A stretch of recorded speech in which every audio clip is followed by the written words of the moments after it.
Kovai metro rail திட்டம் மறுக்கப்படவில்லை, திருப்பி அனுப்பப்பட்டது திமுக சொல்றது பொய்ன்னு பாஜக ஹெச்ராஜா. அதுதான் இது கான்ட்ரவர்சியா இருக்கு.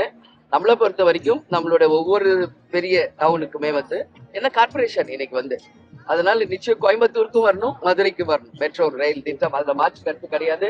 அது மட்டும் இல்லாமல் மதுரை டு கோயம்புத்தூர் நீங்க சென்ட்ரல் கவர்மெண்ட் கிட்ட நம்ம சொல்லியிருக்கிறோம், வந்தே பாரத் ட்ரெயினையும் கட்டாயமா அந்த திட்டத்தையும் கொண்டு வரணும். அப்பதான் இன்னைக்கு டிராவல் பண்ற எவ்வளவு பேருக்கு வசதியா இருக்கும் அப்படிங்கறதுல மாற்று கருத்து இல்லை.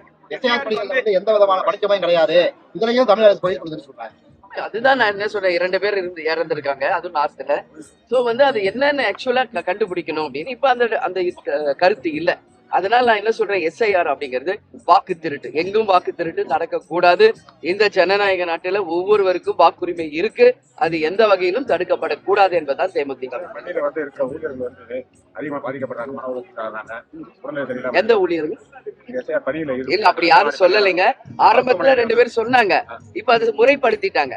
ஏன்னா இப்ப மார்னிங் செஷன் ஈவினிங் செஷன் பிரிச்சு போட்ட பிறகு அந்த மாதிரி ஒரு கம்ப்ளைண்ட் இல்ல. அதனால நிச்சயமாக இது அனைவருக்கும் பாதுகாப்பா இருக்கணும், ஊழியர்களாக இருந்தாலும். அதே நேரத்துல வாக்கு திருட்டு என்பது முற்றிலும் தடுக்கப்படணும்ன்றதுதான் தேமுதிக.